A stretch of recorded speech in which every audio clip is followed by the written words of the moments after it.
Fridge উঠানোর পরে দেখতেছি মা ভিতরে। বগুড়ায় মাকে হত্যা করে ডিপ ফ্রিজে রাখার ঘটনায় পুলিশের তদন্তে উঠে এসেছে নতুন তথ্য। প্রথমে র্যাবের তদন্তে বেরিয়ে আসে ছেলে নিজের মাকে হত্যা করেছে। এ নিয়ে আমরা একটি প্রতিবেদনও করি, কিন্তু পুলিশের তদন্তে বেরিয়ে আসে অন্য চিত্র।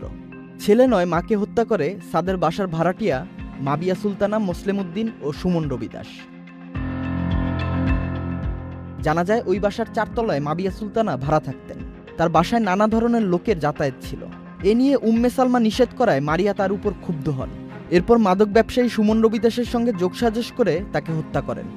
10 নভেম্বর বাসায় ঢুকে সাদের মায়ের গলায় ওড়না পেঁচিয়ে শ্বাসরোধে হত্যা করা হয়। এরপর 3 জন মিলে লাশ ডিপ ফ্রিজে রেখে দেন। এ হত্যাকাণ্ডের ঘটনায় ফ্ল্যাটের একজন ভাড়াটে নারীসহ 3 জনকে গ্রেফতার করেছে দুপচাচিয়া থানা পুলিশ। তারা ডাকাতির উদ্দেশ্যে উম্মে সালমার বাসায় ঢুকেছিলেন এবং পরে তাকে হত্যা করেন বলে পুলিশ জানায়। এর আগে এই হত্যাকাণ্ডের সঙ্গে জড়িত থাকার আলামত পেয়ে মা উম্মে সালমার ছোট ছেলে সাদ বিন আজিজুর রহমানকে গ্রেপ্তার করে র্যাব। গ্রেপ্তারের পরদিন বগুড়া ক্যাম্পের অধিনায়ক মেজর মোহাম্মদ এহতেশামুল হক জানান, সাদ এই হত্যাকাণ্ডে জড়িত থাকার কথা স্বীকার করেছেন। এদিকে তদন্ত কর্মকর্তারা জানায়, ছেলে সাদ বিন আজিজুরকে রিমান্ডে নিয়ে জিজ্ঞাসাবাদ করা হলেও মাকে হত্যার কথা তিনি অস্বীকার করেছেন। প্রাথমিক তদন্তেও উম্মে সালমা হত্যাকাণ্ডের সঙ্গে সাদের সম্পৃক্ততা মেলেনি। দুরকম বক্তব্য আসার পর র্যাব কর্মকর্তার নজরে আনলে তিনি বলেন, তদন্তে ভিন্নতা হতেই পারে। ঘটনায় পুলিশের পাশাপাশি র্যাবও তদন্ত করছে।